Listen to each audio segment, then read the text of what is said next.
Thank you for tuning in. You are now watching the RRT Boxing Show. Ready, talk boxing with your host, Mr.A. Thank you for tuning in. Thank you for the support. Thumbs up. Much appreciated. Much appreciated. This is going to be a show about the lightweight division.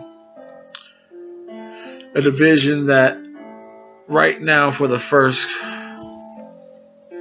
quarter might get some buzz, considering the first month and a half all four belts will be fought for. So that will be discussed. More of the division will be discussed. There will be 4 lightweight breakdowns and predictions. 4 bouts, 2 of those being 2 of those title bouts, and 2 others being a ranked title bout, a ranked bout. I'm sorry, and then the 4th will be just a lightweight, I guess a hot prospect, you could say. So a little build-up fight for him. We'll break that down. Now, then we would end the show with a Mr.A.'s thoughts on what could become of this division. What's happening with one? Is a curtain being pulled over our eyes? Is some manure being laid out, or is a manure being laid out to blossom a beautiful apple tree and feed us some good stuff? We will discuss this in Mr.A.'s thoughts. First, thumbs up. Thanks for tuning in. Lightweight talk. Like I said, the division itself is hot because the champions' names are mentioned, but that's the only thing is keeping this division somewhat of a pulse right now. Because you have Jorge Linares, the WBA, Robert Easter, you got finish his name, Robert Easter Jr., the IBF, and then you got the vacant WBO, which is being fought for on February 16th between Raymond Beltran and Paulus Moses. And that's where we would do our first quick breakdown and prediction. Now, Raymond Beltran, I pull for, I really do. I like how top ranking Bob Arum's hooking him up for that green card. The background story was he couldn't get in here in the United States, and as a boxer, that's when he makes his money. He needs money for his family. He's gonna get deported, so and he needed to show he needed some type of he's making some type of some type of purpose in boxing. Like, is he boxing or is he somebody? He's like, I'm somebody. So Bob Arum let him be somebody. He was getting him good fights, lining him up right. I should say, I don't know about good fights, but he lined him up right. And now he has a vacant. It worked out nice, though. It worked out nice. It wasn't just like horse manure. Good things happen sometimes good things happen. Bob Arum was hooking him up. No doubt about it. Bob Arum was helping Beltran do his thing. Whether he was trying to give him an extension by giving him more fights, meaningful fights to really put a good indication on his deportation case. And then luckily, what happens for them? Terry Flanagan moves up and vacates the belt. And the WBO they know the name Bob Arum. They had some coffee conversations. So we have Raymond Beltran fighting Paulus Moses for the vacant WBO lightweight title. So I'm very thrilled for this fight. I'm interested in this fight a lot. So you have a Beltran coming in at 34-7 with a 1-draw record. 21 KOs, two defeats by KO. No, he lost to every. If you're in the world of boxing, you know the name. Remember, he's beatable if you're a crafted boxer. If you're talented, you know he's a B class, maybe a B minus, C plus. But I lean to say he's more of a B talent. But he can be beaten if you. Yeah, but if you're a crafty boxer who could box on the outside, you could beat Raymond Beltran. Much like Terence Crawford did. Anything else, he's gonna bring you a challenge. He's a good fighter, good engine, good motor on him, and he's fighting Paulus Moses. Now, I understand. Like I said, Paulus Moses, I guess, been around. He's a former champion before I got into watching boxing. You know, at least when I was watching boxing, I definitely wasn't watching for him or that division. So, as of now on his career, it was very little you could go on. But what you can go on is the comparison of what I saw back then and how he fights now, and pretty much I see the same. The motor seems to be the same. The delivery system, the twitch muscles are a little off, but nothing seems to be too different. He comes in the record with a 40-3, no draws, 1 loss by the KO, but with 25 KO victories in himself. Now, he bounces around, seems to be on a forward attack, throwing volumes of well power punching. You know, lengthy guy. You know, like I said, lengthy guy on his toes, bouncing up and down. So this shall be for a very entertaining fight. You got a 39-year-old guy who knows it's his last chance. So I said 39-year-old Moses versus 39-6 Beltran. For rounds, you got Beltran at 236 rounds to 294. So these guys are well experienced in the ring. 36, 39 years old. They need this title shot badly. The height is both 5'8". Beltran with a 68 reach and Moses with a 72.5. And Moses does have a nice 1-2. Now we'll get into furthermore they're both orthodox. Like I said, we will get furthermore into their attributes and stuff, but this shall be a very entertaining fight with a high purpose reward. So I think these two guys will deliver. Now, defensively, I don't see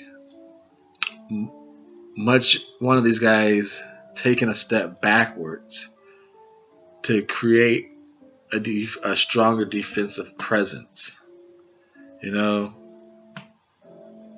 it's going to be more of a slip and counter type fight. Because Beltran, as good, none of bad. I said, to me, this is going to be who lands first, and defensively, who slips. And I might go with Beltran on this one. I think right now, Moses, he fights too tall And if he was to step back and just defensively fight, he should win this fight pretty easy. You know, I don't want to just cut to it, but at 40 years, at 39, like I said, and it's no, and Beltran's 36, but he fights taller and he throws more. Like I said, they both. I'll give slipping to Beltran, slipping and countering. From the footage I can see recently, you know, Moses still has that come forward fire attitude, and he's there to be hit if you could throw with him. So defensively, his defensive flaws are in his offensive attack, because his offense is kind of his defense, if that makes sense. So that's where you're gonna find the most defensive flaws in Paulus Moses. Is when he's. It sounds weird to say that. All his defensive flaws are in his offensive attack. That's weird, but that's how I see it.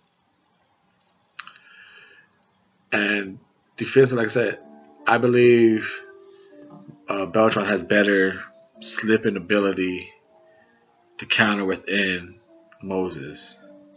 Now, offensively, now if one of those punches from Moses land, I think he still has the power, the leverage.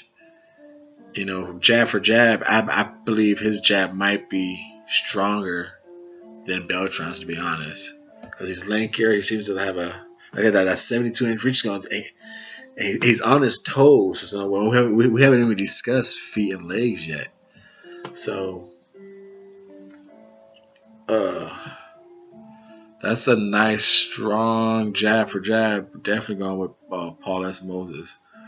You know, unless he just gets 40-ish overnight.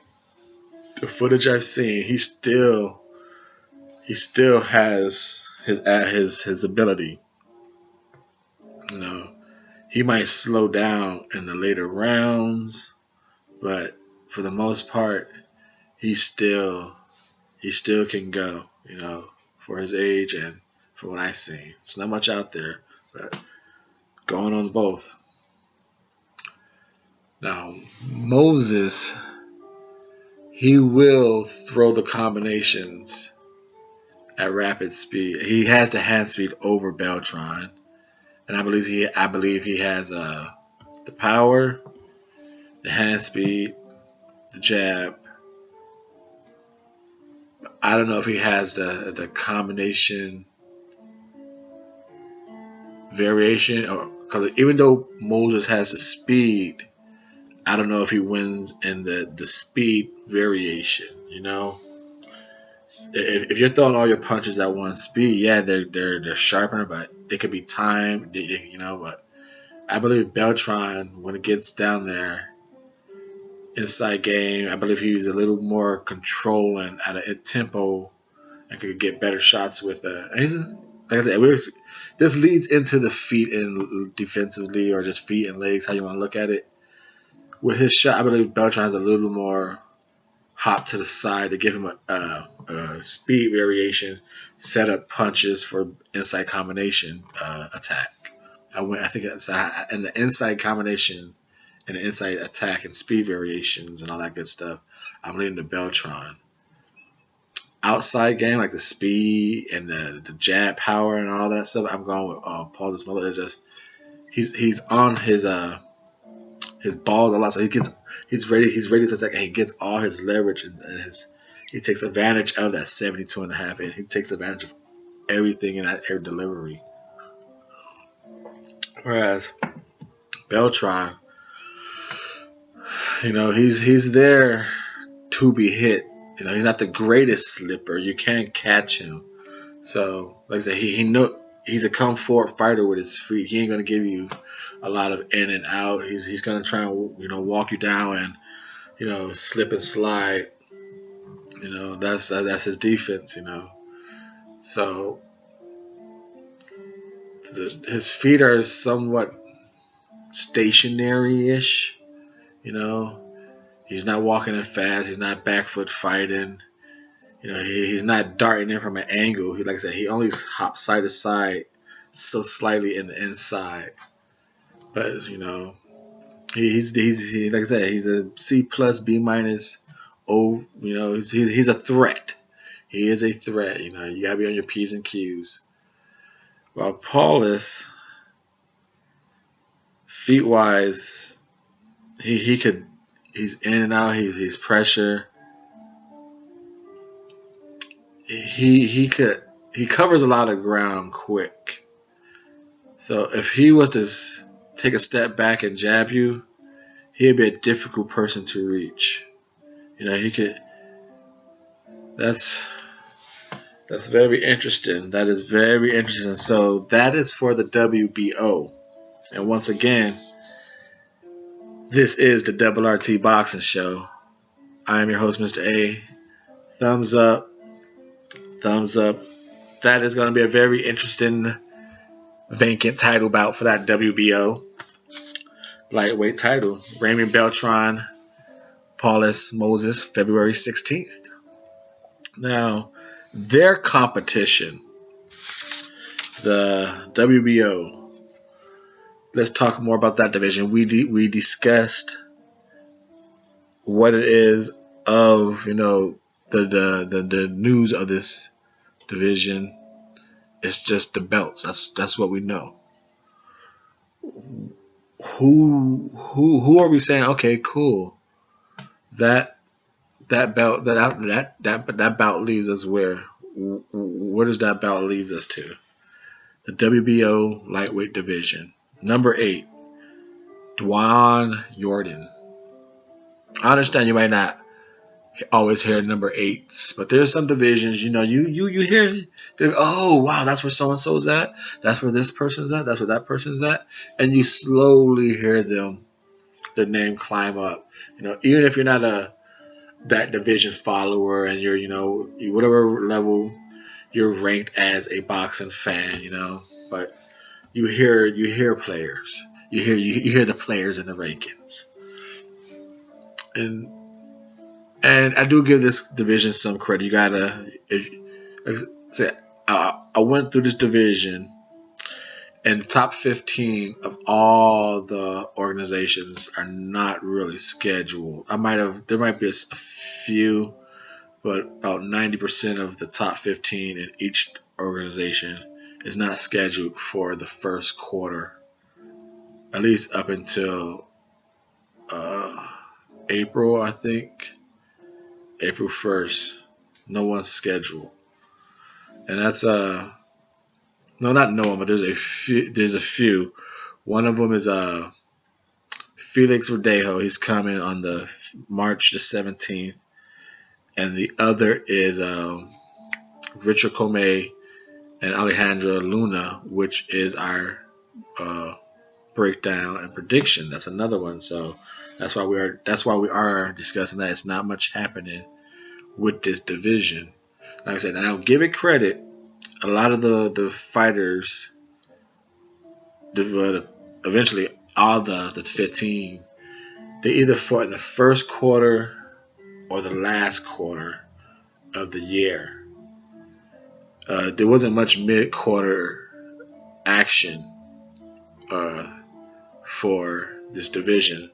So I thought maybe it or maybe it is what's happened. Like it's, or at least the first quarter should be fighting right now. You would think. I don't know. Asking too much. So 2 fights all the way up until like April 1st for the top 15. Like I said, that's number 6 for the WBO. So this is maybe a possible. And you know what? I even forgot. I wonder, is Felix Verdejo promoted by Top Rank? We could check that out real quick. But you got number 5, Craig Evans. Number 4, Nojito Arkansas. Number 3, Paulus Moses, who's challenging Raymond Beltran. We're not going to check that out. No, we're not. Number 2, Roman Adrev. And number 1, Raymond Beltran. So 2 people are gone out of that 8. who the fans gonna be happy to get a title shot? Who the fans gonna care to see get a title shot? Roman Adriv, Nihoto Arkiwas, I believe that's the Japanese guy. Craig Evans, Juan Orlordi, Dwan Yarden, or number 6, Felix Verdejo. You know, so you kind of see where the WBO is going to go with that belt, or are they? I don't know. But that's the lightweight WBO division right there. Very understanding why you're excited listening to this stuff. It's very, very on the edge of your seat stuff. You're like, oh, can't wait for that fight. Number 2, Adriv versus number 5, Chris Evans. Yeah, Roman Adriv and Chris Evans. Craig Evans. Yep. Fighting in a title eliminator. I get it. That's how you become somebody, but that's also why this division's hurting.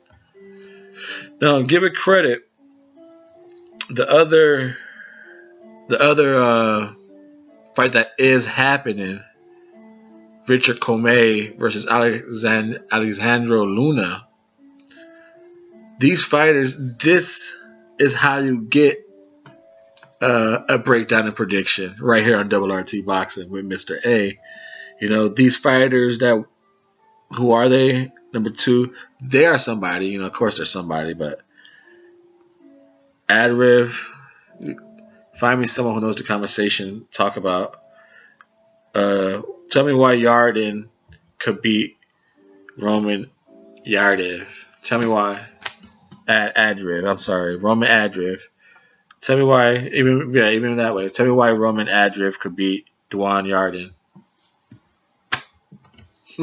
You know, like I said, it's the division's hurting, and that's where the WBO history is.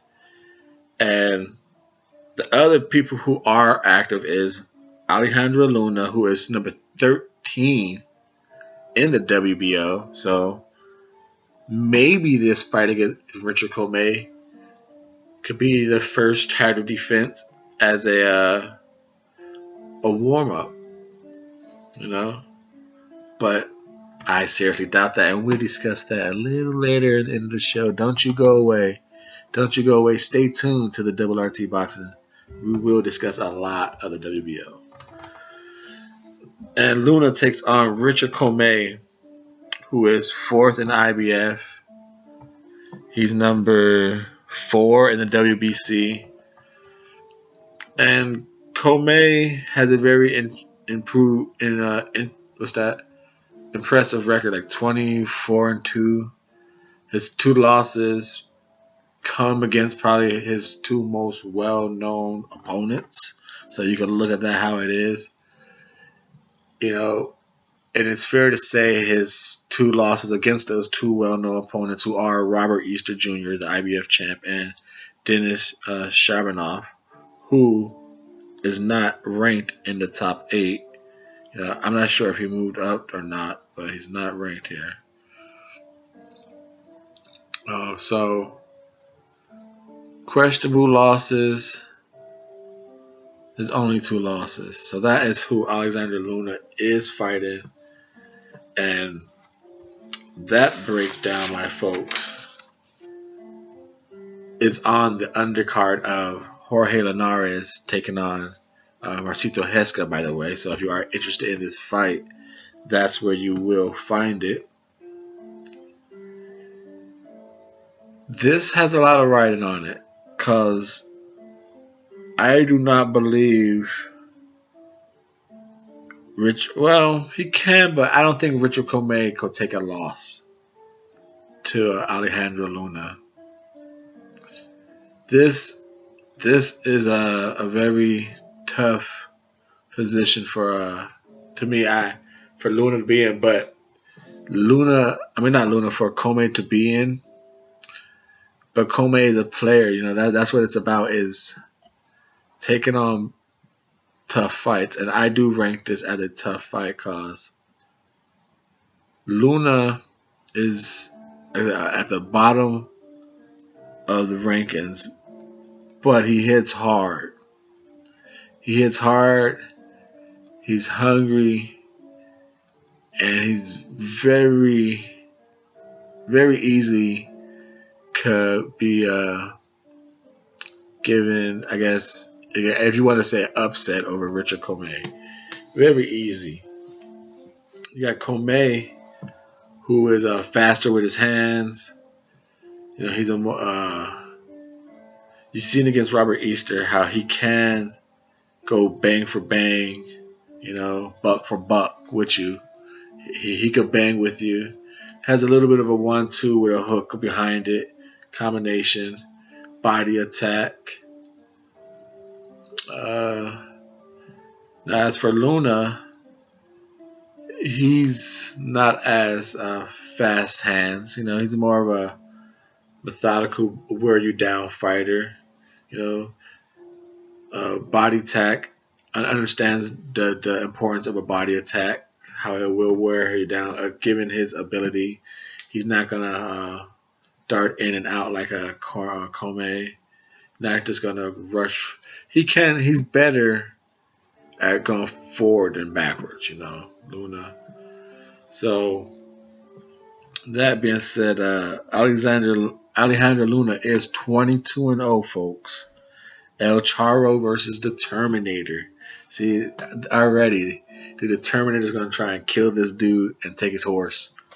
Come on now. The Terminator, this fight does not sound good. You got the Terminator trying to kill the cowboy and take his horse. You know the Terminator be killing you. He arrives, he kills you, takes your clothes. Now the Terminator is gonna arrive and try and kill this cowboy and take his horse. And Luna is not having that, folks. El Charro is telling the Terminator, not tonight, dog. Not tonight. I can defeat the Terminator. We will see if Luna can do that. 22-0, 105 rounds against the 25-2 Richard Commey, 153 rounds. So that's why I said upset. You know, that right there tells you who 25-2, 22-0, 153 rounds, 105 rounds. Close fight. But you might think, okay, the experienced guy might, you know, you was told about his 2 losses were against very top elite competition. Questionable losses to those 2, I won't say elite, but 2 of the well-recognized goods in the division. That's who Commey lost his 2 losses to. So 153 rounds to 105, 25-2, 22-0. 30 years old to 26. You know, the younger one is Luna. You got 5'9" versus 5'7" for Commey with a half an inch longer on reach with 69.5. So, like I said, Luna is a little flatter on his feet. He ain't gonna rush you unless the common boxer, you know, knows your wobble, knows your stun. He'll try and finish you. But most likely, most of the time, he's a small, calculated step. You know, he could go forward with some power punches. His feet will take him backwards to kind of counter you with some heavy hooks. Feet wise, and that's about it. His legs gonna give him leverage. He ain't gonna be fast afoot to cut you off the ring. He ain't gonna like hunt you down. He's gonna walk you down, but he ain't gonna like really hunt you down. While as Commey, he could dart with his feet, at least for the first half, depending on the pressure you put on him. If you could take his legs away, his legs save him a lot and they help him. They save him on defensively, and they help him tremendously on offense. He could dart in and out. He could go to a back foot. He could escape you. I guess like you say, how dares be bouncing or like bounce away when they're scared. Being they just bounce. Richard Commey legs have a good spring in him. He could bounce. He could get away quickly from you.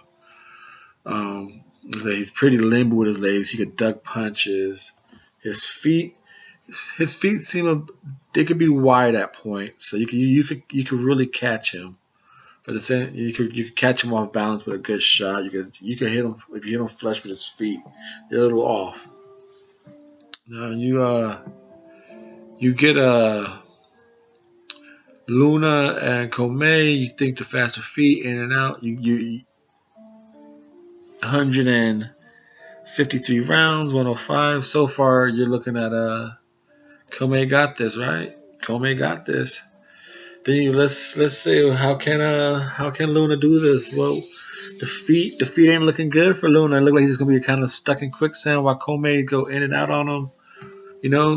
With the long offensive jabbing that Commey has. What does Luna do?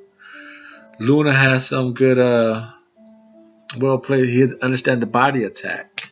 So jab for jab, while we said Commey has that. Power. Commey has power now. Punch for punch. Stronger jab for Commey.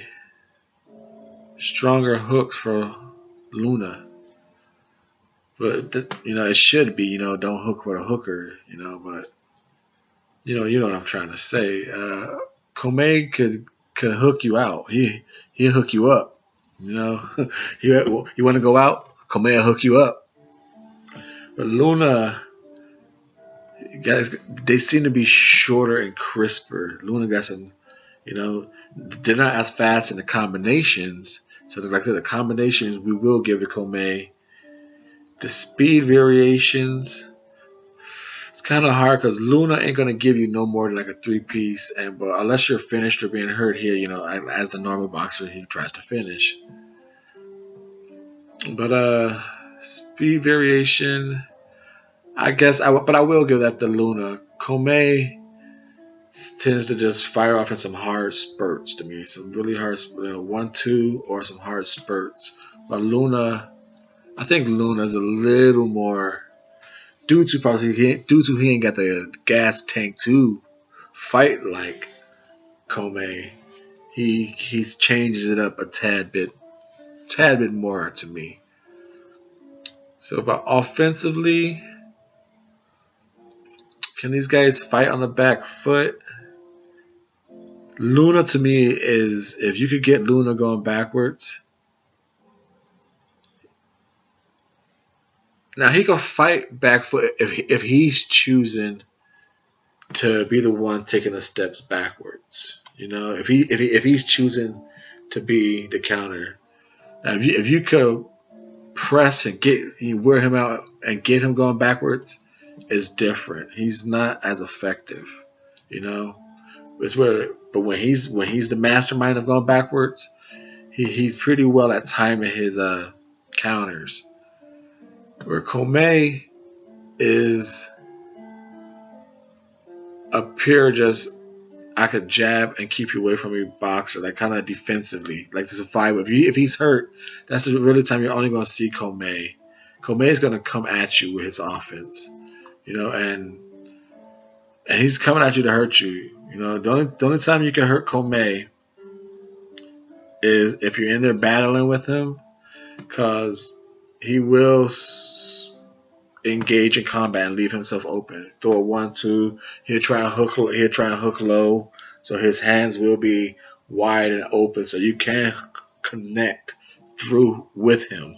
Like I said, he throws to hurt you. He throws to win the fight. But if you're looking to win, you have to throw with him. And Robert Easter, or like I said, if you could somehow get Richard Commey going backwards, he's just a jabber, and and you could eventually try and trap him, and that's your hope. You can do it with these fighters. But going forward, Commey should be able to jab and pick himself some shots on Luna. He should be able to, use his legs good enough to spin Luna, who is going to need some way to slow Commey down. Luna is going to have to double up, triple up, because his feet ain't fast enough for him to angle his way in there. So for him to get the slow Commey down, he's going for the body attack to slow Commey down. He's going to need to get in, and will he be able to double jab himself in? Will he be able to get himself in a Commey? Because the reason why Commey Easter was so entertaining, Easter had that Easter had that long reach, and he was able to basically stop Commey when he wanted to. But yet Commey chose to engage in combat, got past that long reach, and still was able to fire off a very impressive display of offense. So if he's able to neglect almost a 8-inch reach advantage and defend himself against a faster Robert Easter offensive fighter, I don't see how he shall have a problem keeping Alejandro Luna away from him. Now, Alejandro Luna is going to have to, like I said, double jab himself in, get inside, constantly just wear down that body, but he cannot just go in trying to just hook himself in, trying to use pressure against Commey. Now, can Commey get worn down? Yes, but you have to engage. If you let him set a pace, he has a gas tank to last. If you make him fight and move and use a lot of energy, then you have a chance of really taking advantage of Commey. That's like I said, he already leaves himself open through his firing ability.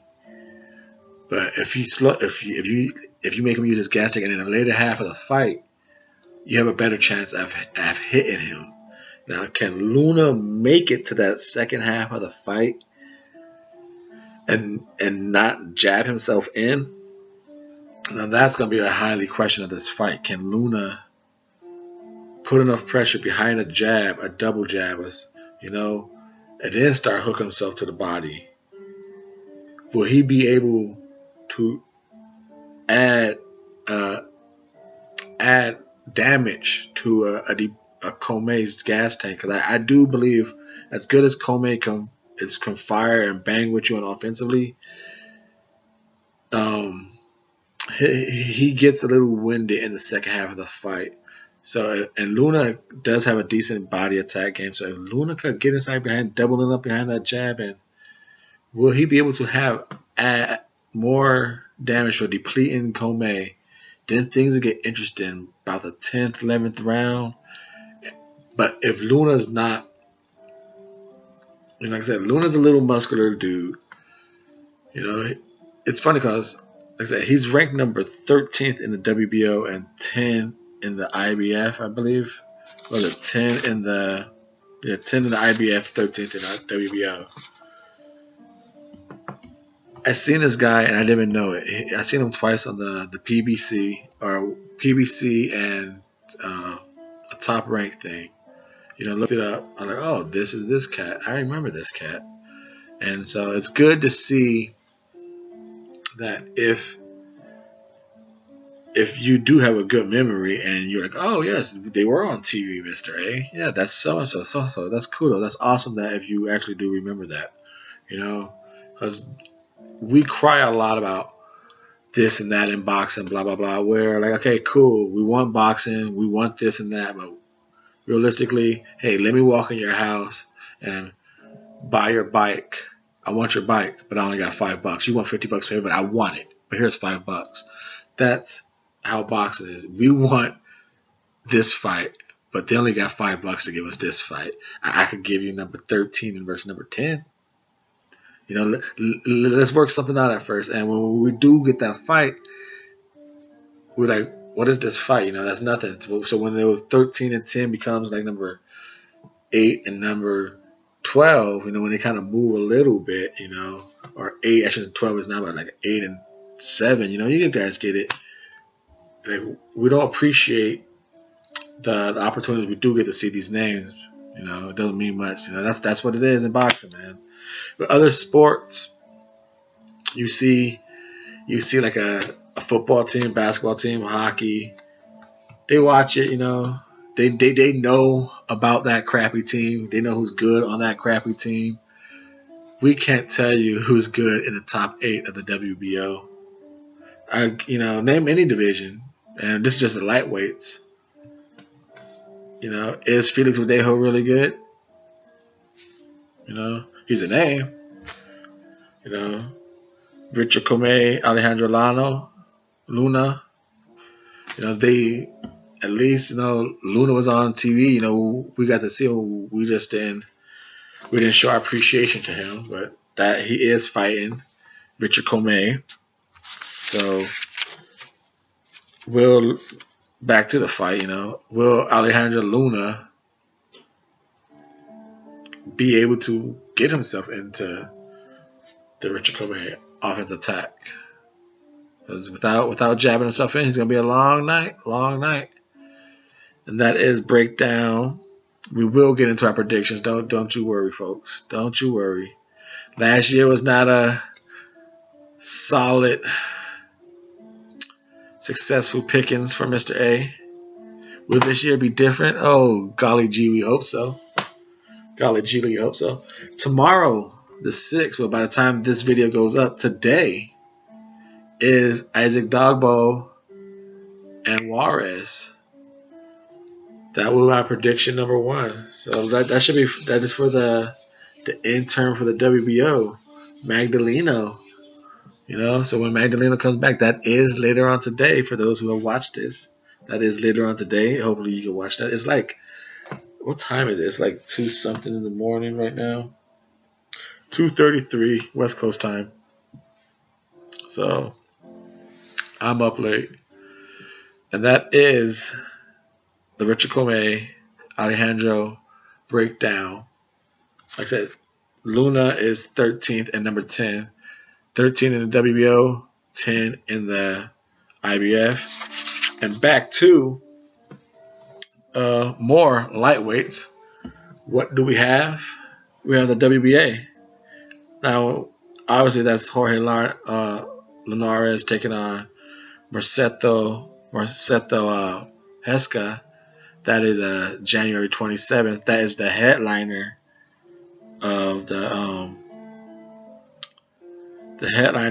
our other breakdown, which we will get into after we discuss the WBA. The WBA, you have Arguines Mendez, number 8, Michael Perez, number 7, Emilio Masali, number 6, George, I can't read my writing, sorry folks. You know, unprofessional.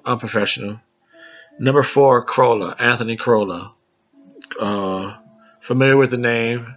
I understand from my looks of it and hearings, he might be towards the end of his career, you know, but we know the name.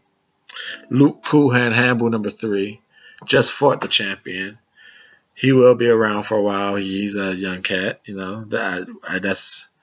I saw a little of Olympics for him and saw that fight, so definitely someone to watch. You can tell he knows what he has. Number 2, David Yarden again. Dewan Yarden, the number 8 in the WBO. And number 1, Evan Puri, a 33-year-old Haitian. So, what's weird is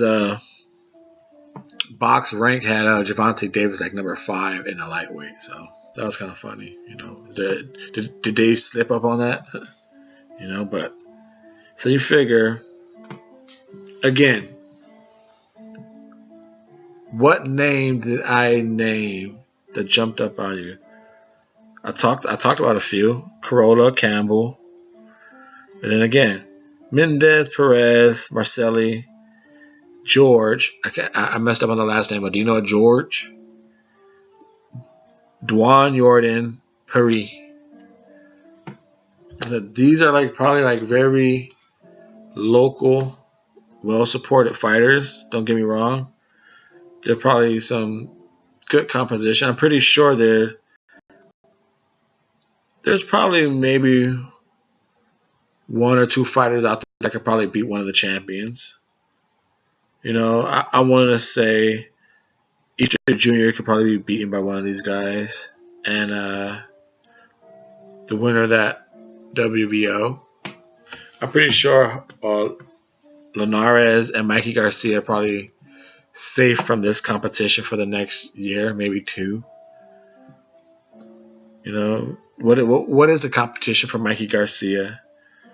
We got Ryan Martin, the US guy. He looks pretty decent. You know, he might be a noisemaker in the mix of what's coming up. Number 8, he might be a noisemaker. You know, number 7, you got the guy Mikey Garcia beat Dejan Zlatan. Number 6, you got Corolla. Number 5, if you follow Japanese boxing, it's a good chance you heard of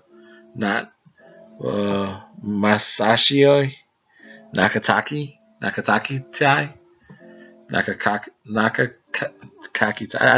I'll stop ahead right there. I'll just stop. Number 4, you got Richard Commey. Number 3, Luke Campbell. Number 2 is Yuan Medi. Number 1 is Fortuna, but number 2, Medi, that's the silver champion. And you know, silver champions get their shot unless they get paid step aside. So now, will it happen? Who knows? But don't be surprised if you hear some rumblings and Mikey Garcia got to fight Juan Medi. You know, people are gonna be like you'll hear some sour grapes. What? It's a chance. Silver champion. You might hear that out there. So that again, I named 36 spots. You know, 36 slots. Can you like really recall, you know, whether my voice is the prettiest and most entertaining and easiest to remember? 36 slots. Who stood out on you? What fight do you want to see? Fantasy, okay. Do you want to see number 8 versus number 2? Who's number 2? Do you want to see Dwan Yardy versus Ryan Martin? Sure, but who the hell are they? You know, I would see it actually because I like Ryan Martin for what I've seen. I actually did see that guy, so I think he's pretty good. But number 8 is also Dwan Yarden for the WO versus Pavel Makov for the IBF. I actually seen that guy. You know, so the little Russian guy. I did a fight between him and on the show. You can go check it out if you like. The Asian guy, I do forget his name. You know, in the IBF competition, you got number 8 Pavel Makov, Ryan Martin, number 7. So I said Ryan Martin could be a player in this lightweight division because it's bare. Without the champions, this division is bare. I said there's a lot of people out there. It's for the taking. If it needs a name, it needs at least 4 5 fighters that can cause some ruckus, some noise, that makes people either want to move into it, move out of it because they don't want to avoid somebody. It's some money generation. Like, where is it at? There is nothing in this division without the champions. So, Pavel, number 8. Ryan Martin, number 7. Adriv, number 2 for the WBO, is number 6 in the IBF. So, Robert Easter, this could be some competition for Easter. Number 5 is the Japanese Masochi. The guy I mispronounced, Masochi. Number 4 is Richard Commey. So obviously the Luna can get some real good credibility if he defeats Commey. That's it. He hits hard. He applies good pressure against a guy who tires out in the second half. So if he can double jab or just get enough offense inside without taking the hits, it's gonna be a good that's a very interesting fight, that Luna and Commey fight. So number 3, you got Francisco Petria. Number 2, Beltran, who's fighting the WBO vacant belt, and number 1 is not rated. So that is the IBF. We discussed the WBC, Mikey Garcia's top 8 competition, the WBA, Jorge Linares, top 8 competition, IBF's Robert Jr., top 8 competition, and it's really top 7 because number 1 is empty, and the championless WBO, top 8. And besides the champions, what fight would you? Let's put like I said, you pull the names out of a hat, and you can't tell me how so and so. Okay, here we go. Let's do a name grab right here. Number 6, Emilio Masilis versus number 6 of the IBF. So we got number 6 of the WBA versus number 6 of the IBF. Emilio Masili, WBA. Roman Adriv of the IBF, who is also number 2 for the WBO, Roman Adriv. How does he defeat? Because obviously, if he's ranked twice against this Emilio Masali guy, whether he's better or not, the organization thinks he's a good fighter.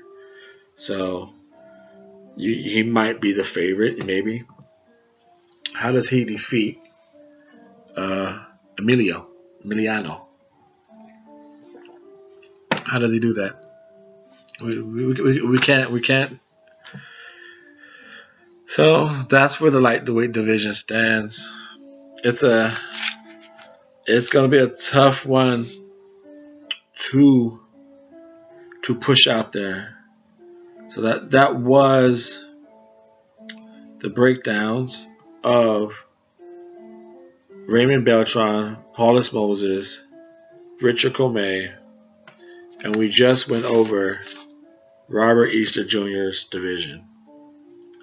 So after his fight with Javier Fortuna, who's not even ranked in the division that I read, like I said, top 8, but it's only 7. Number 1's not ranked. Hey, Fortuna took it. He's not ranked. He's number 1 in the WBC. Sidestepped on over, right? Now, how does that fight go down, folks? The Javier Fortuna and the Robert Easter Jr. That is for the IBF lightweight title, and that is a tricky one, folks. That is a very tricky fight. You have the taller, linkier fighter. You know, that's always the thing that's looked upon like that's going to be a tough fight. That tall, lanky fighter. Especially when they can punch. You know, they can punch. But Robert Easter doesn't know how to use that. Well, he does know how to use the height, but he doesn't effectively always use it. And that's the one thing that's consistently said about Robert Easter. He gives up his height, and he's a good inside fighter. Maybe decent inside, you know. Somewhere in that conversation, those are the things that's always said. Gives up his height, one negative comment, and decent, good, subpar, positive comment. So you got one good, one bad comment. As for his opponent, Javier Fortuna,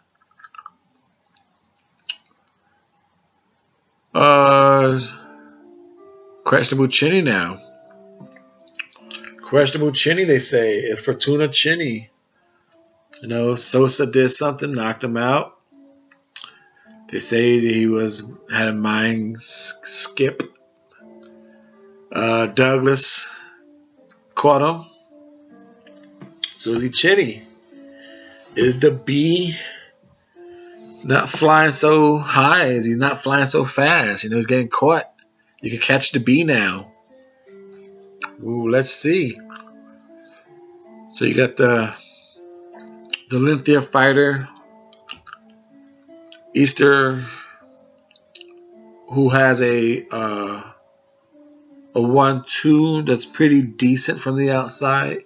Sounds weird to say his length is decent from the outside. A good attack on the inside. Well, Javier Fortuna is a mover. He can be a volume puncher if needed. He can slow a fight down. A decent back foot fighter. Side to side movement is there. Gas tank is pretty much reliable for his movement, but it's can cause him troubles. Now, given that Robert Easter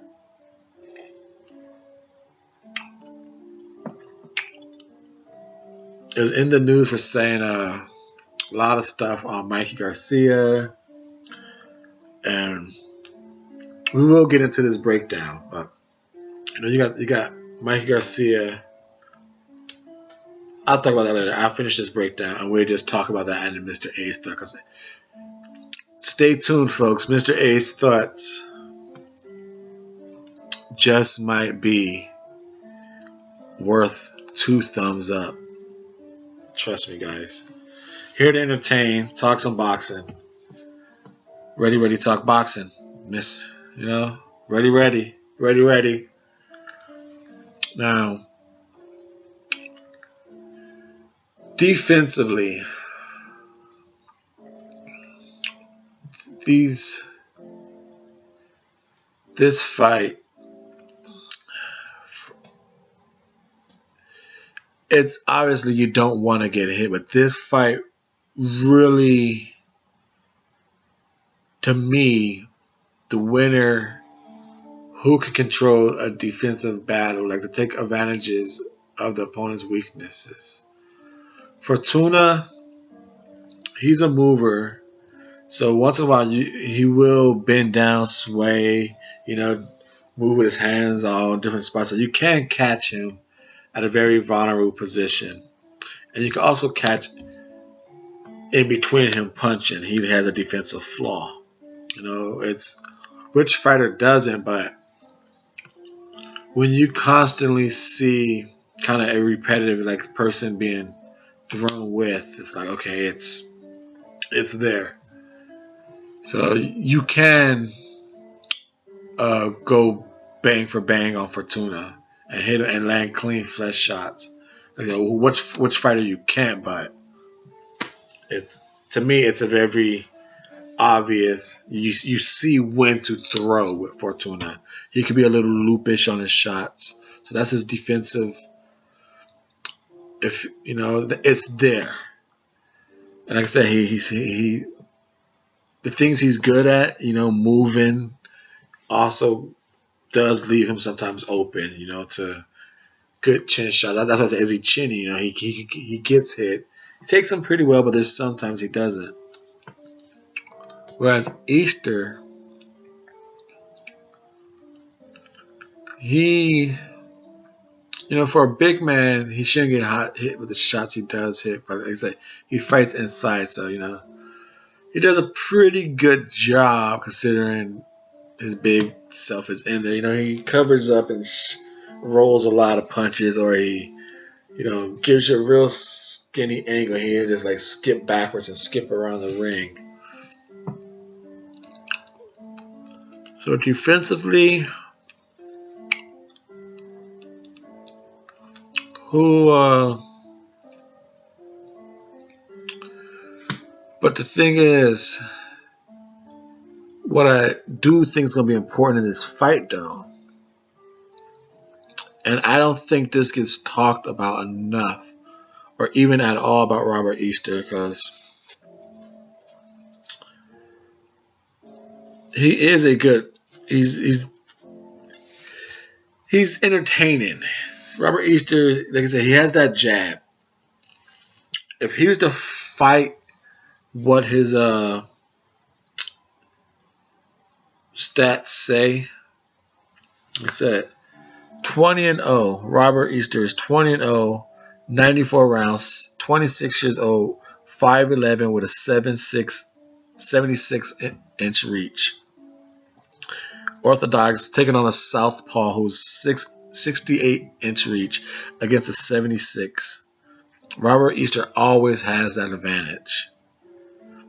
He always has his height advantage. And in this fight, it's 5 inches, and it's almost 7 inches? Almost like 10 inches. Almost 10 inches. It's 7 inches in reaches. 76 to 68.5. So Javier Fortuna is giving up over 5 inches in reach, 5 inches in height, but he's 2 years older man. But he does have the ring experience at 167 rounds. Now, this is where it gets interesting. You know, that 167 round thing. I'll take a minute to talk about that because, excuse me. Now, Javier Fortuna's last 2 fights were not against ranked opponents. They're in the Dominican Republic, I believe it was, competition.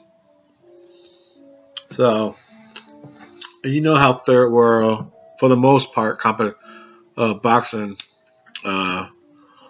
local competitive is. You can't mess with the worldwide record. Worldwide, you know, it just can't. That's why the levels is meant to not compete. So that's where Javier Fortuna's last 2 fights were. So yes, those add to his rounds. Now do you say, is he ready? You know, who was he fighting? Or, no, excuse me for that, but is he ready? Is he ready for Robert Easter? Or do you look at it saying, like, you know what? He was staying ready. Do you like the fact that he was fighting? Staying sharp? You know, at least he did what he was supposed to do against those people. He knocked them out. You know, like, what can you be mad about? Like, yeah, the competition's it's an entertainment show for your country crowd. You know, but you did what you're supposed to do. So are you? You know, I think it's okay. You know, as long as you do get those big names. Hey, he's fighting for a belt. You know, so if he can't get a fight, instead of staying on the shelf rusty, you know, just staying rusty. Nicholas Waters, so many other people who just stay rusty. Vladimir Klitschko, you know, stay on the shelf. When you come back and try and do something, doesn't, whether you got it or not, sometimes you just need to stay busy. So Javier Fortuna, 167 rounds, like his last 2 fights. Names we'll never hear of. They're in the Dominican Republic circuit. Not to say we'll never hear of them, but you get the gist. 28 years old, 5'11" versus 5'6", 67-inch reach, 68.5. So the height advantages are always there for Easter. And defensively, I did that. I said he's good at doing his cover-ups. He could back away. Fortuna, you can throw with him. And you can, everyone knows you can catch him moving. Sometimes he leaves himself in random, but no one really says Robert Easter. To me, I'm watching it and I see a big flaw. And we will talk about what could be a big key to victory for Javier Fortuna. And that plays with the feet. So defensively, I do give it, and it ties in with the feet, I give it to Javier Fortuna. I think his feet, I think he can dart in and out, and he's more elusive with his waist movement and his legs. And that helps him defensively to compare to Robert Easter's inside game and backing away. He's still hittable to me more consistently than Fortuna is. If you ain't really throwing with Fortuna, I think it's an easier target to hit Robert Easter. My opinion. Thumbs up for supporting the show. That's not my opinion. That's my appreciation. Mr. A's appreciation.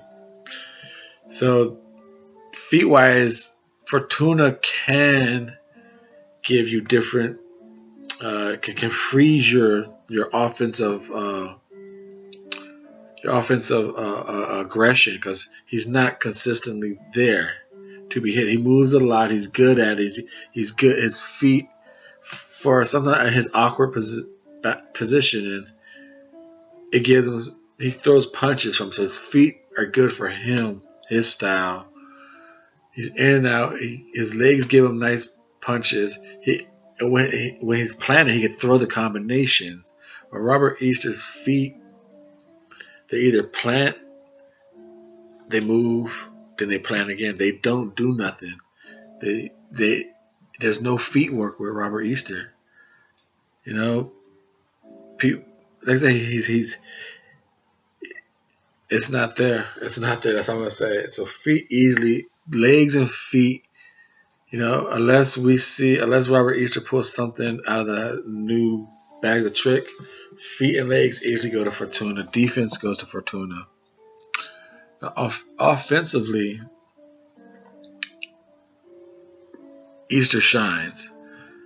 He has that reach. It's hypnotizing. It can control fights. His inside game, we know he can deliver. Fortuna, he delivers in some nice punches. So jab for jab, with the length behind it and the height, we're going sharpness and cracking. Just cracks you right across your face. Got to go Robert Easter Jr. Power. This Fortuna has a 64 knockout percentage against a 70 of Robert Easter. So 33 wins and 23 KOs for Fortuna. 20 wins, 14 KOs for Robert.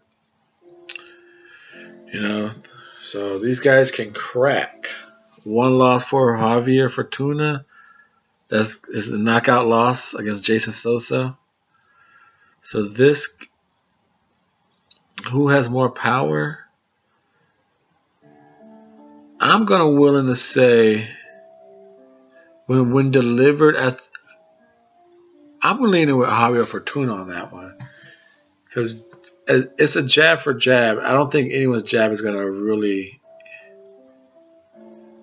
Robert Easter does. He can deliver a strong 1-2 because of his length on you. So that length is going to play a lot of power in part. So I will have to change my mind. You know, that length is like a shotgun blast. You know, so it delivers that power. Standing still punch, I don't know, but that length. We gotta go Robert Easter Jr. Combination and speed variations and all that. Combination, I'm going with Fortuna. I think Fortuna throws just more variations of punches.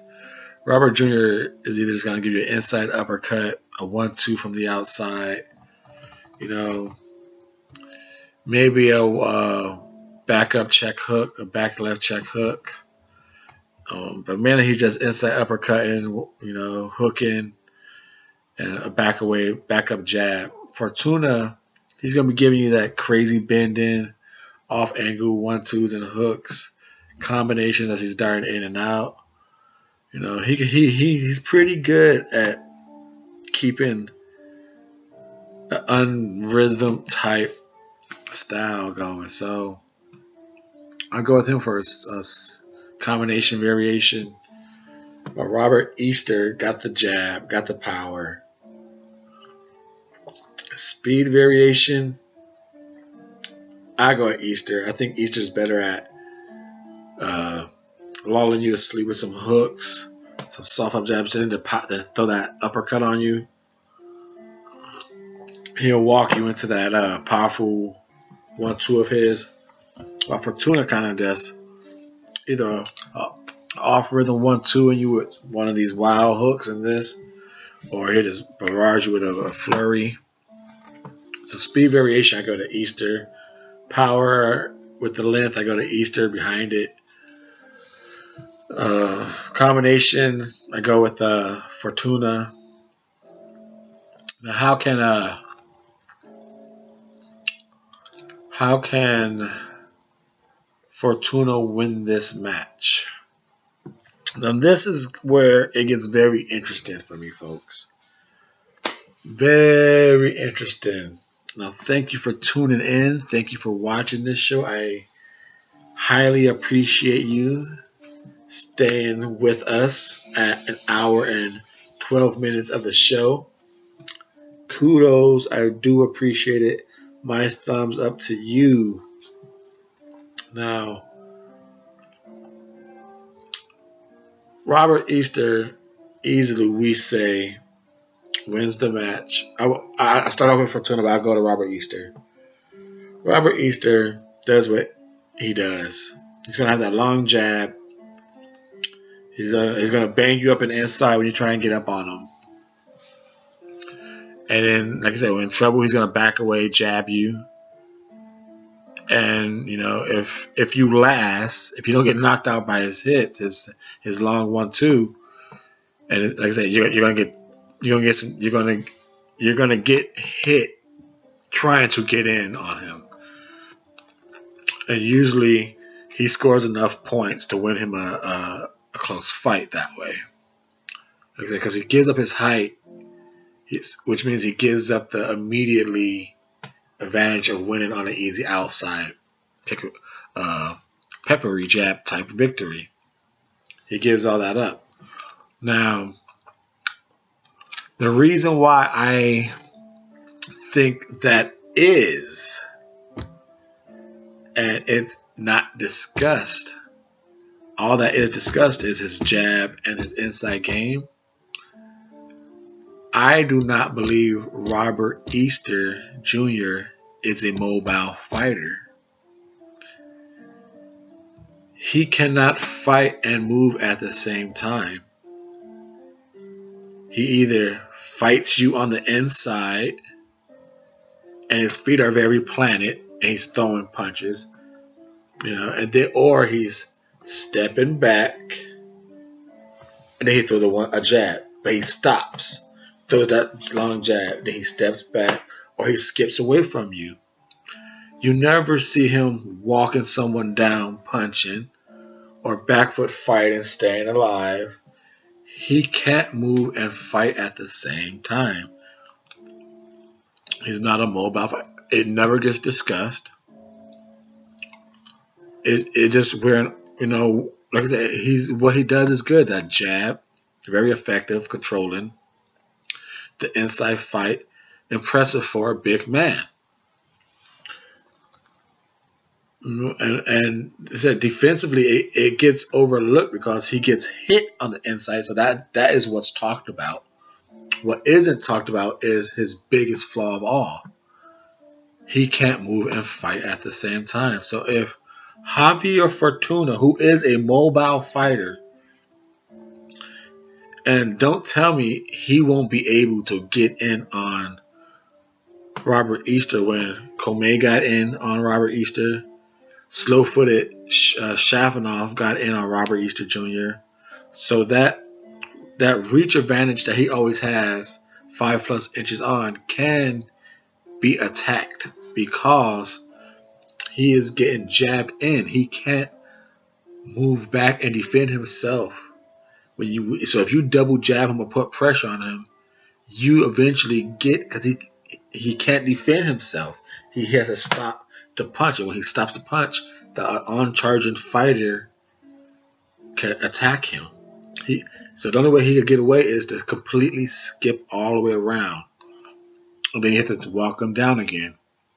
Because Robert Easter won't walk you down. If he does, he's just going to walk you down. He's not going to walk and jab you into any trouble.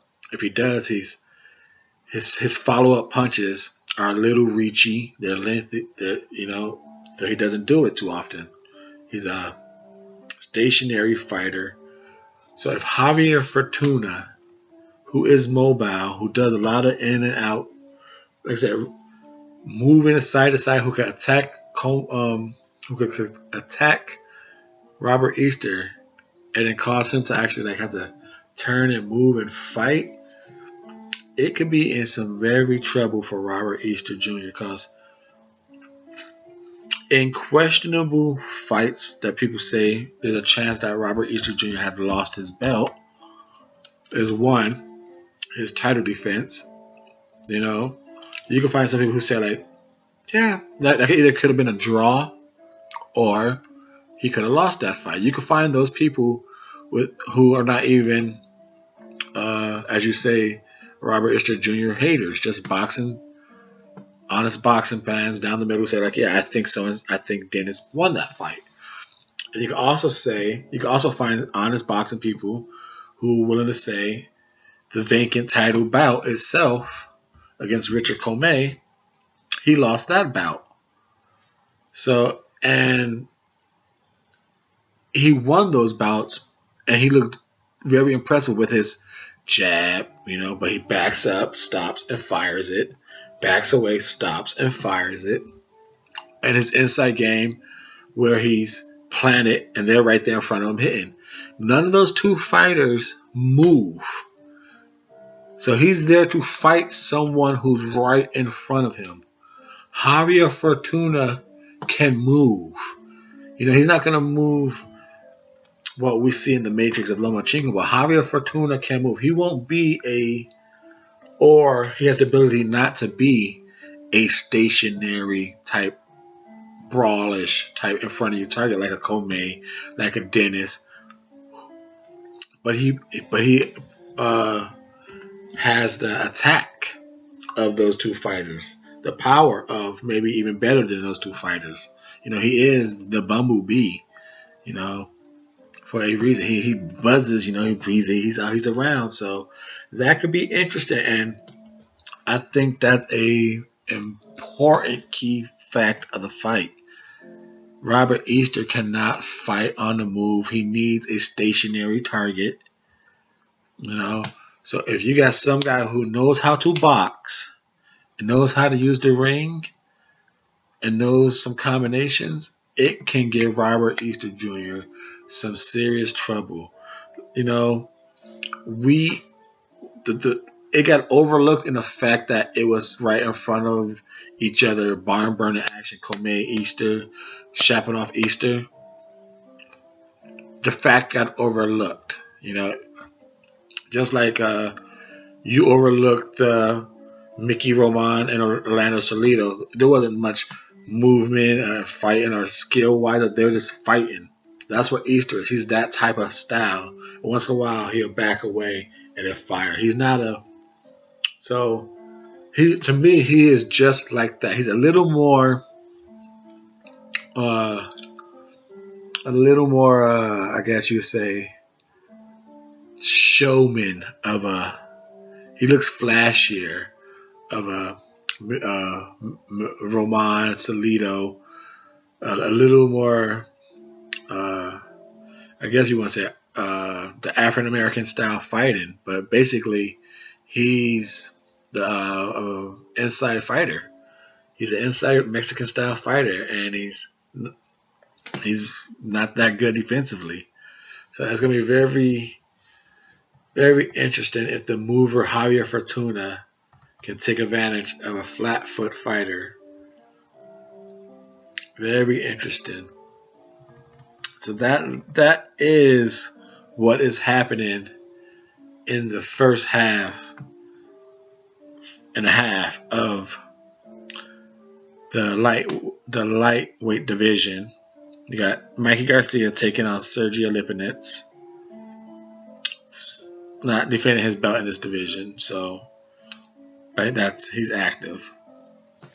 Jorge Linares taking on Heska. Please support the channel. Go check out that breakdown prediction. Richard Commey, Alejandro Rolando going down February 10th.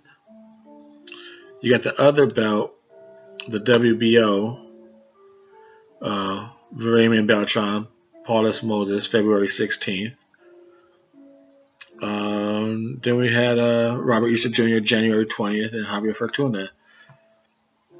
Now, we will have one more breakdown, like I discussed, of a hot prospect coming out of the Philippines. Romero Duno taking on Yardley Cruz. That is going to be on the undercard of the Jorge Linares bout. Now, this fight is a nice stage for Duno. It's a fight for him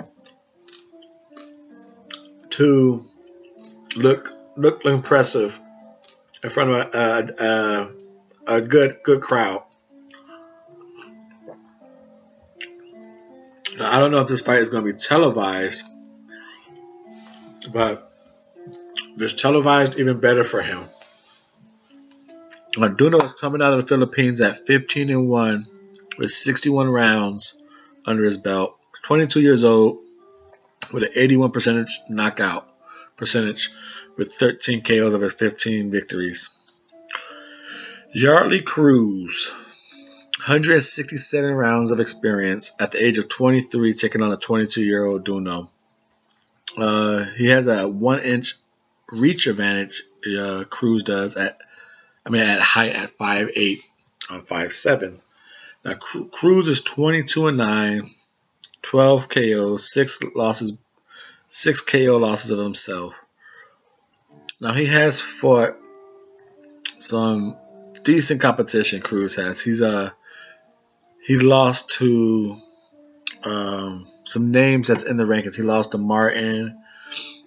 He got knocked out by who has gone up in weight, Machado, who is the champion in the 140 division. He lost to Mario Barros, so he lost to some top-notch people, and then he just lost. So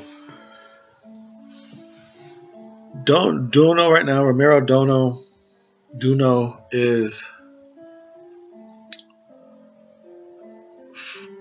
a come-for heavy-handed value puncher. You hear his punches. He doesn't take his time much, but to me he kind of reminds me. He has the David Lemieux style to him, but just not as rough and raw and rugged, you know. It's a little more controlled. Jabs a little more, but not enough. And it's all like this. He fights at that one speed that's trying to hurt you. Well, Yardley, Cruz, he's an opponent. Slow hand speed. He puts himself against the ropes. So he doesn't throw enough, you know. It seemed like he's second guessing himself a lot in there. So like I said, the feet wise, like I said, feet wise, Cruz, he's slow. He can't punch and move very well. They cause him to lunge his punches because he's always moving back so much against, like, trying to avoid that. When he does throw punches forward, he kind of lunges back into his offense attack. His legs doesn't give him much leverage in his punches because he's never really settling down offensively.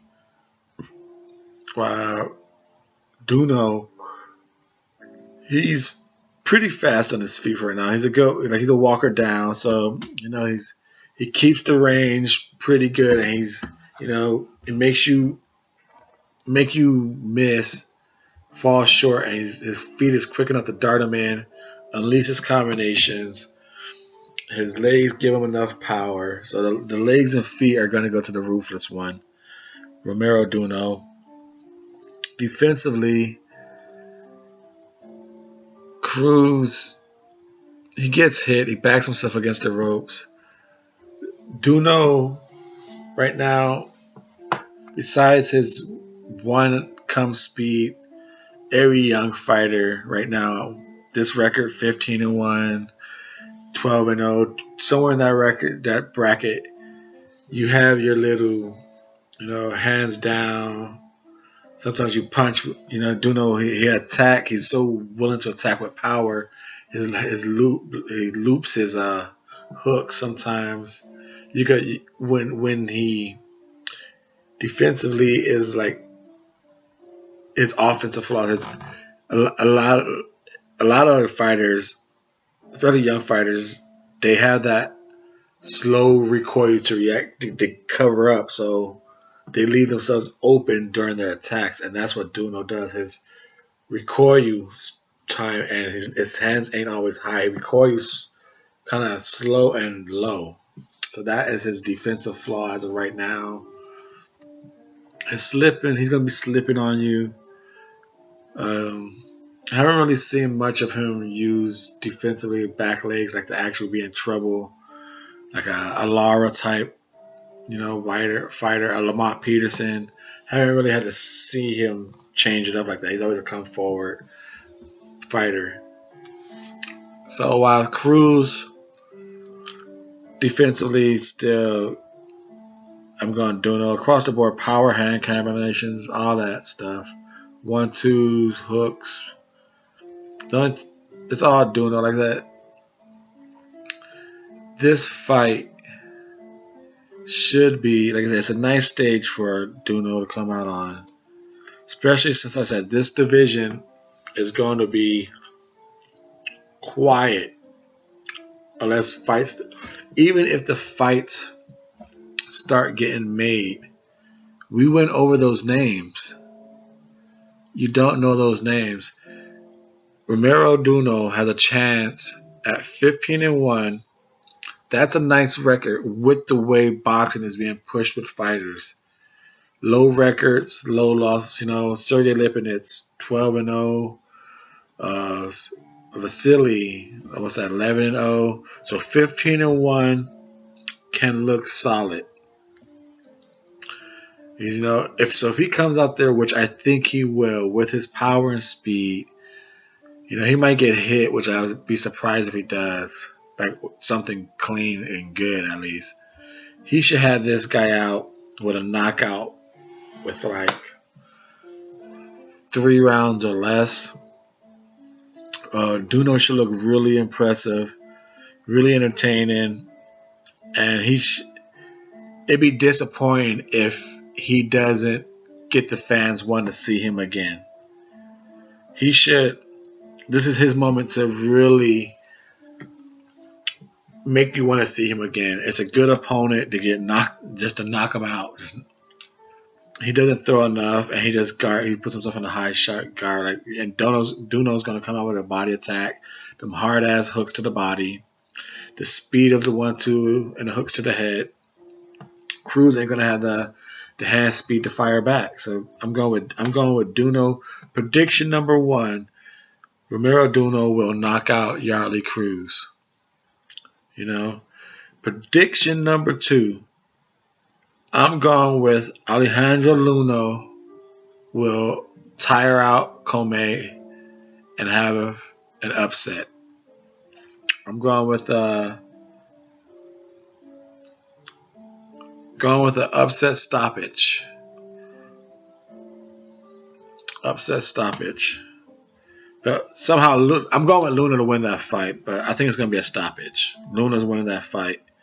So however you want to give me credit for that prediction, I don't know how to lay it down, but I'm going with Duno over Yardley with a knockout.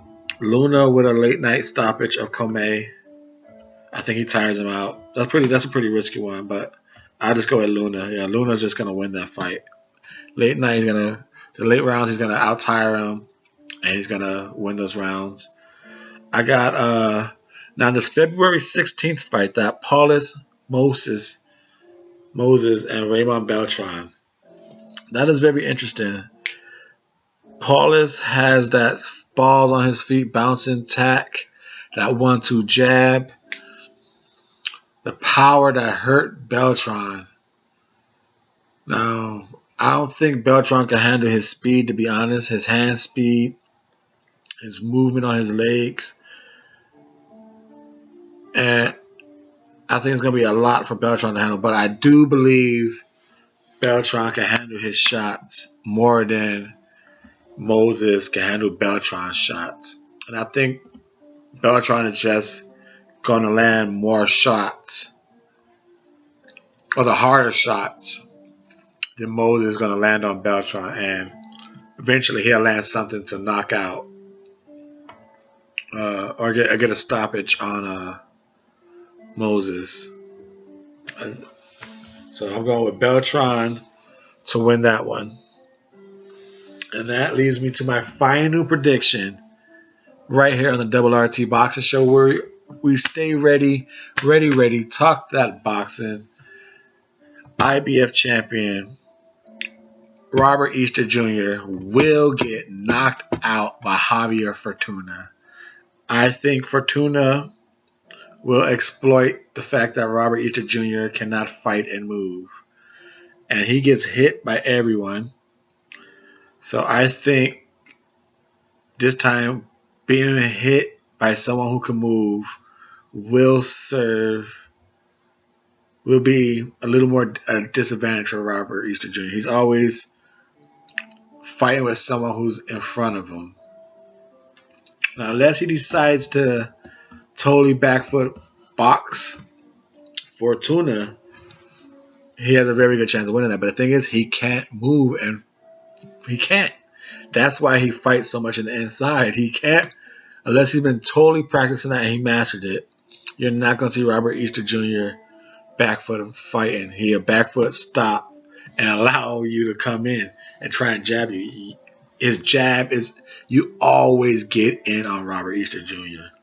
It's not the fact that he elects to fight an inside fight. He has no choice but to fight an inside fight.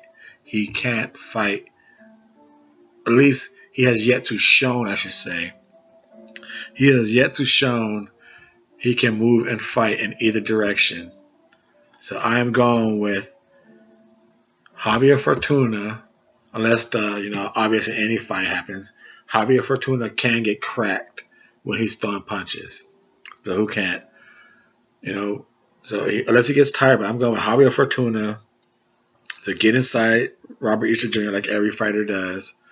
Bang him out, land some good shots, but unlike the other fighters, like Dennis Shavakov, Richard Commey, when they got in the inside and banged out with Robert Easter, they didn't have the feet and legs to get away. They had to stay there and keep it exchanging. I believe Fortuna could get in different angles, not just right in front of Robert Easter Jr. He's going to get in different angles, bang him out, get some points, go off somewhere, come back, do it again. Eventually that power is going to be hitting Robert Easter just like he always gets hit clean. So when he walks away, tries to stop and stop jab, it's going to be a good fight, entertaining fight like all Robert Easter Jr. fights are. But I say round 9, like a round 9-10 knockout for Javier Fortuna. That is my predictions, Mr. A. So those are some risky ones. We will see how I do.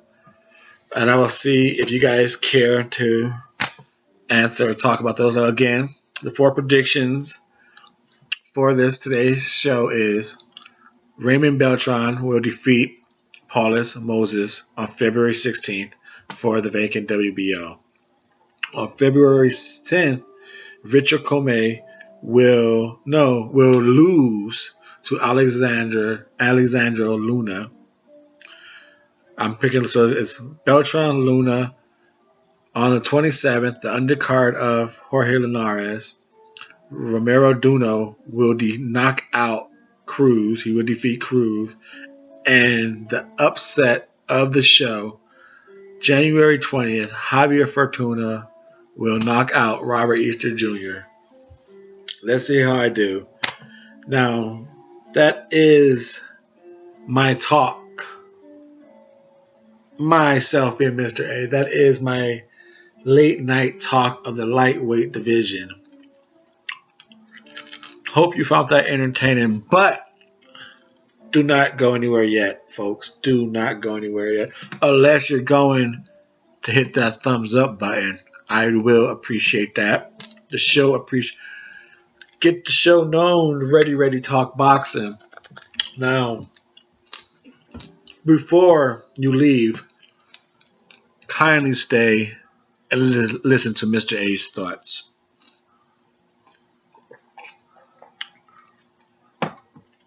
Now, we just went over this division, and it is hurting for A Star. Now, listen closely, and I will try. It's not that hard to connect the dots.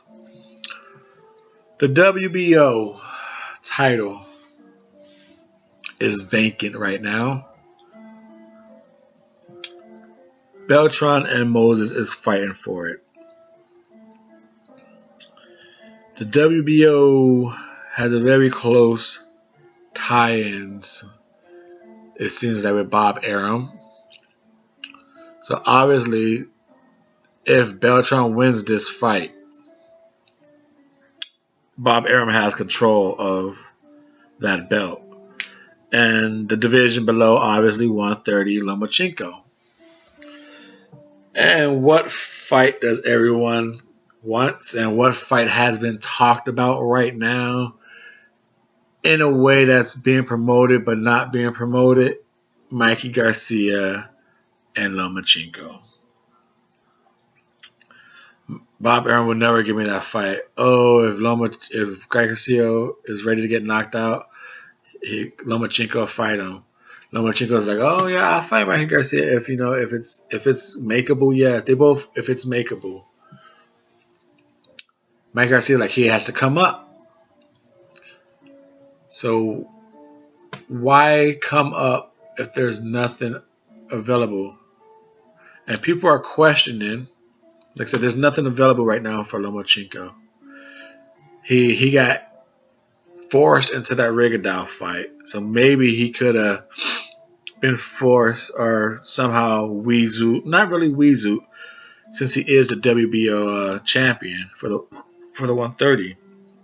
So it was possible he could have gave up that belt and been fighting Paulus Moses or Raymond Beltran, for all we know. It is possible. But he kind of got forced and coerced into that Regal fight. So it kind of threw a corkscrew in the plans. You know, I don't think Bob Arum just wanted to come out and say, like, no, I have a plan for him to go up, you know. So, easy money fight. Lomo said, I'll take it. And then you have Mikey Garcia over here saying, like I said, coming out saying, well, fight me, blah, blah, blah, Lomachenko, well, this fight, that fight, I take it, it's there. Both sides quietly been promoting this fight. Now, Mikey Garcia, even though he's already up there, and like I said, the fact that I went over this division and you see there's no names, it's very understandable why Mikey Garcia went up to 140 and fought Sergey Libinets. You gotta remember, at 140, Terence Crawford gave up all the belts. There is no champion up there. Jorge Linares tied up. WBO champion, no champion.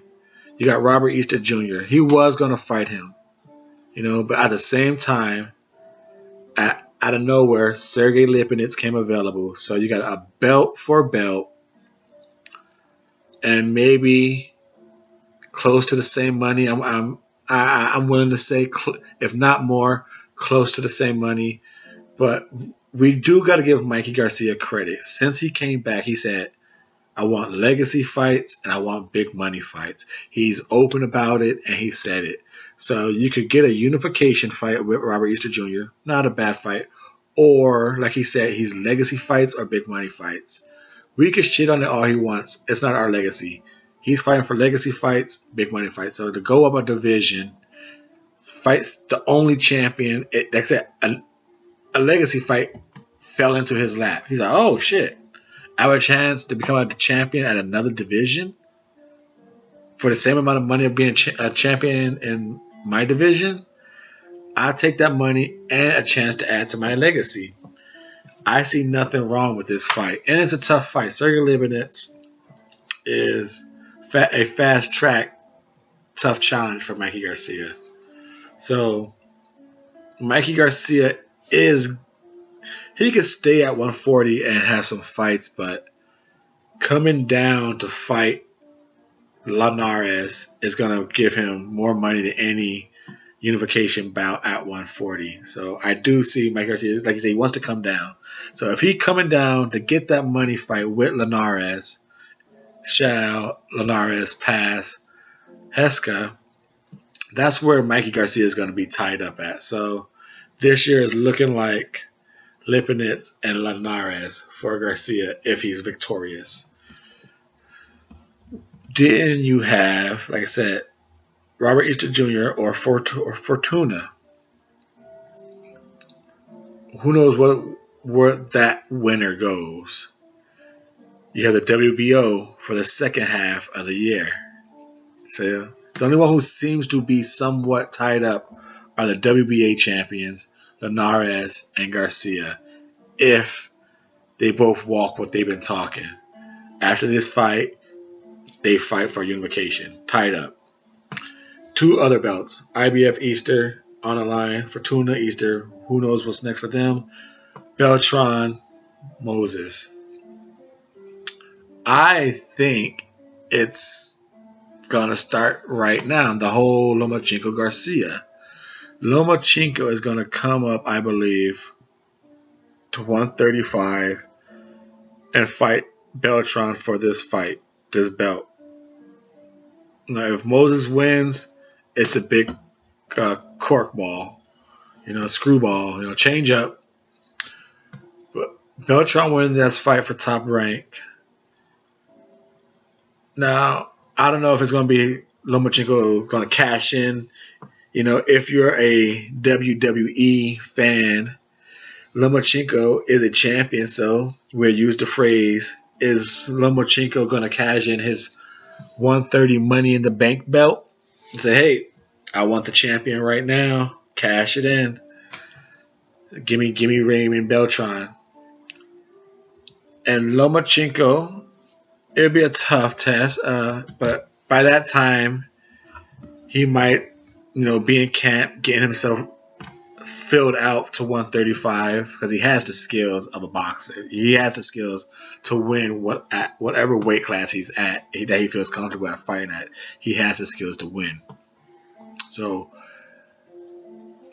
I believe that's where the WBO belt is eventually coming at. Lomachenko is going to move up, fight Raymond Beltran, most likely defeat Raymond Beltran. Mikey Garcia defeats Jorge Linares, which won't be an easy task, but a doable one. 2 belts for Mikey Garcia, 1 for Lomachenko. Wow. The IBF belt. Does that winner decide to take on Garcia or Lomachenko? And the way I look at things, in my opinion, whoever wins that IBF belt is going to want to go Garcia's way. You get 2 belts, and most likely you're going to get a little more money. And then going Lomachenko's way for not as much money, 1 belt, and Robert Easter or Fortuna probably think they got a better shot at winning against Garcia than Lomachenko. Now, do they both got the cojones to say, I dare to be great? I don't know. I see Fortuna more than Easter, but Easter can surprise us. But I still see that winner going Garcia's way. Now, that winner will have 3 belts and have a lot more leverage on Lomachenko in the negotiations because, Garcia it would be like a good mega legacy fight for him. Easter and Fortuna, as in boxing terms nowadays, it kind of seems like it's definitely going to be a legacy fight for them. But it seems like right now, in the way boxing is today, it'd be like a fat check commanding duties, But Mike Garcia would be like, okay, shit, I got 4 belts. This is what I want because I don't need to fight you. But I actually, since he's moving up, he would for the unification. I forgot about that, but I think Garcia will have the Linares belt, the winner, and I think Lomachenko is going to move up to beat. This is if Raymond Beltran wins that WBO because Moses, I think they might take it and just do whatever that he wants with it. He might go defend it once a time or two in Africa, go defend it over Europe. Who knows what he would do with that? Maybe Bob Arum might have control of it because usually that's how it is. If you're you fight on some type of promotion, they usually have a control or some type of hands in of your next fight or something. So Moses' next fight might be under Top Rank, and it still might be Lomachenko. Who knows?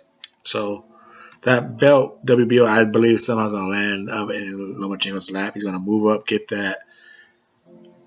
Mikey Garcia is going to have 2 belts, the WBC and the WBA. And I believe the winner of the Easter Jr. and Fortuna match will decide to fight whoever has 2 belts, Linares or Garcia, and then unify with Lomachenko.